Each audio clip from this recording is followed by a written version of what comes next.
बहुत समय पहले की बात है। एक गांव में एक काले बंदर का खौफ था। वह बंदर रात होते ही गांव में आता और जो भी व्यक्ति अपने घर की छत पर सो रहा होता वह उसे जख्मी करके वहां से भाग जाता था। फिर एक दिन चमन जंगल से गुजर रहा होता है। तभी काला बंदर उस पर हमला कर देता है। अरे बाप रे, ये काला बंदर कहाँ से आ गया? अरे मर गए रे, अरे भागो रे भागो। फिर वह जोर जोर से भागने लगता है और भागता भागता अपने घर के अंदर घुस जाता है। अजी क्या हुआ? तुम इतने घबराए हुए क्यों हो? क्या हुआ? तुम भाग क्यों रहे थे? अरे क्या बताऊं, आज तो मैं बाल बाल बच गया। आज मेरा सामना उस काले बंदर से हो गया था। मैं किसी तरह अपनी जान बचा के आया हूँ। तुम जल्दी जाओ और दरवाजा बंद कर दो, कहीं मेरा पीछा करते करते वो काला बंदर यहाँ ना आ जाए। फिर उसकी पत्नी जाती है और सारे दरवाजे खिड़कियां बंद कर देती है। फिर वह काला बंदर चमन का पीछा करते करते गांव में पहुंच जाता है और अपने शिकार की तलाश करने लगता है। गांव वाले उसे छुप छुप कर देखते रहते हैं। अरे बिमला देखो, ये वही काला बंदर है जिसका खौफ पूरे गांव में है। अजी इसके पंजे तो देखो, कितने बड़े हैं। मुझे नहीं लगता इसके हमले से कोई भी बच पाएगा।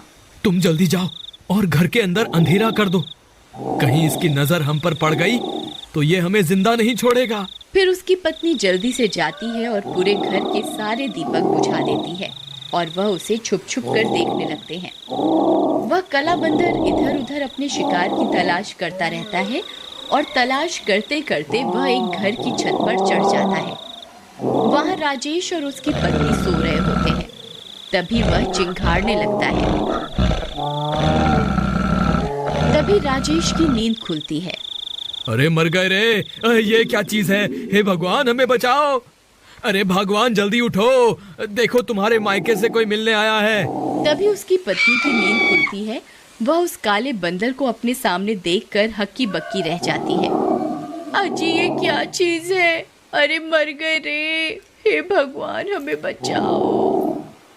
तभी वह काला बंदर जोर जोर से चिंघाड़ने लगता है।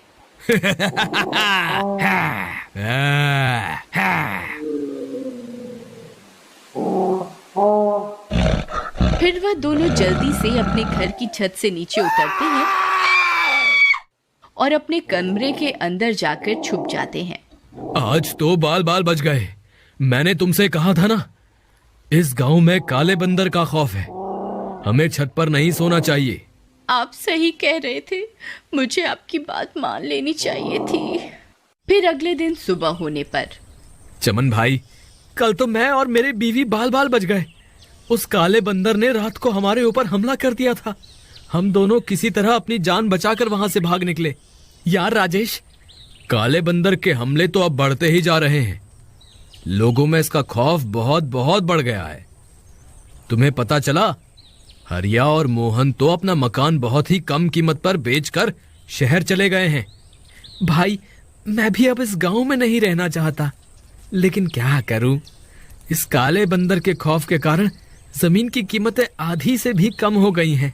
हम सब गांव वालों को मिलकर मुखिया के पास चलना चाहिए ताकि वो इस समस्या का कोई समाधान निकाले। तुम सही कहते हो भाई, चलो हम अपने साथ कुछ गांव वालों को भी ले चलते हैं। मुखिया जी, आपको तो पता ही है, पूरे गांव में काले बंदर का खौफ बना हुआ है और गांव के लोग अपनी जमीनों को आधे से भी कम दामों में बेचकर ये गांव छोड़कर जा रहे हैं। अगर ऐसा ही चलता रहा तो थोड़े ही दिनों में ये गांव खाली हो जाएगा। आप जल्दी ही इस समस्या का समाधान निकालें। तुम सही कहते हो भाई, हमें इस काले बंदर का सामना करना ही पड़ेगा। मुखिया जी, मेरे पास एक तरकीब है। क्यों ना हम में से कोई व्यक्ति काले बंदर का भेष बदल ले और उसका सामना करे। हो सकता है वो अपने सामने अपने से ज्यादा बड़े काले बंदर को देखकर डर जाए, लेकिन बल्लू भाई, वो बंदर लंबाई में हमसे 2 गुना बड़ा है। अगर हम उसका भेष बदल भी लें तो उससे छोटे ही दिखाई देंगे। तुम उसकी चिंता मत करो, मेरे पास एक तरकीब है। अगर हम 2 लोगों को एक के ऊपर एक खड़ा कर दें तो हम उस काले बंदर से भी ऊंचे हो सकते हैं। अब हमें ये सोचना है कि वह दो लोग कौन होंगे जो उस काले बंदर का सामना करेंगे। सब गांव वाले एक दूसरे की तरफ देखने लगते हैं, लेकिन काले बंदर का सामना करने के लिए कोई भी राजी नहीं होता। चमन और राजेश, तुम दोनों ने उसका सामना पहले भी किया हुआ है। मुझे लगता है तुम दोनों इस काम के लिए सही रहोगे। अरे मर गए रे, ये मुखिया तो मेरी जान लेकर ही रहेगा। मुखिया जी, बल्लू की तरकीब तो सही है, लेकिन वो काला बंदर हमसे नहीं डरा और उसने हम पर हमला कर दिया तो क्या होगा? तुम घबराओ मत। जब तुम उस काले बंदर का सामना करोगे तब सब गांव वाले वहीं आसपास छुपे रहेंगे। अगर उस काले बंदर ने तुम पर हमला कर दिया तो सब गांव वाले मिलकर तुम दोनों की जान बचा लेंगे। ऐसा है तो ठीक है मुखिया जी, हम तैयार हैं उस काले बंदर का सामना करने के लिए।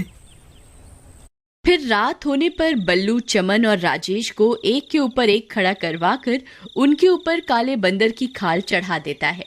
अरे वाह चमन और राजेश, तुम दोनों तो उस काले बंदर से भी बड़े लग रहे हो। मुझे पूरा विश्वास है कि हमारी तरकीब जरूर काम करेगी। भाई बिल्लू, अगर वो काला बंदर हमसे नहीं डरा तो क्या होगा?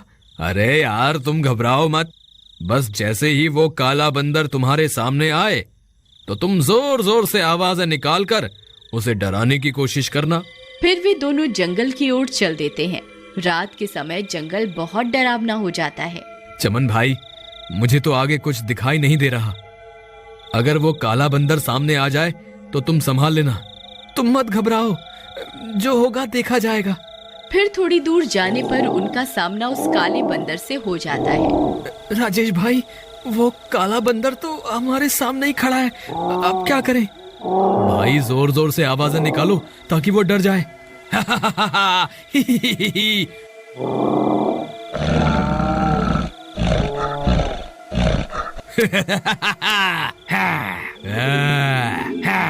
ए बंदर, मैं तुमसे भी ज्यादा ताकतवर हूँ, मैं तुझे नहीं छोड़ूंगा। अरे मर गए रे, ये काला बंदर कहाँ से आ गया? हे भगवान, मैंने तो काले बंदर का भेष पहना हुआ है, लेकिन ये तो सच में काला बंदर है। ये तो मुझे एक ही वार में मार देगा। अब मैं क्या करूं? राजेश भाई, जोर जोर से आवाजें निकालो, मुझे लगता है हमारी तरकीब काम कर रही है।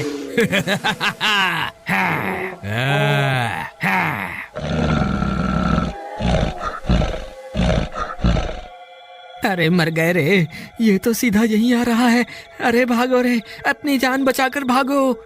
अरे भागो रे, हाय आज तो मैं मरी गया। ये काले बंदर का भेष बदलना तो मुझे महंगा पड़ गया। फिर वह काला बंदर भागते भागते एक पत्थर से टकराता है और गिर जाता है।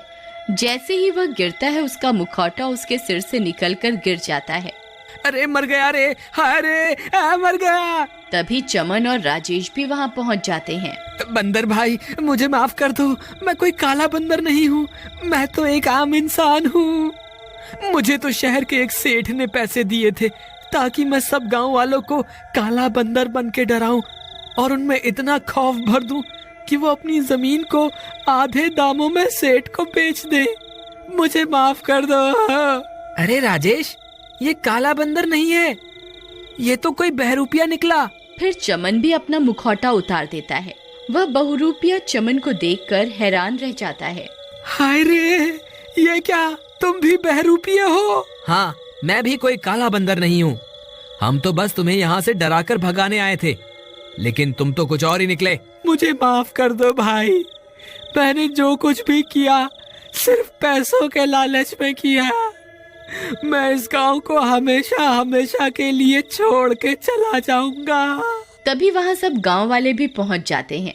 वे उस बहरूपियों को देखकर दंग रह जाते हैं। अरे ये तो कोई बहरूपिया है जो काला बंदर बनकर हमें डराता था।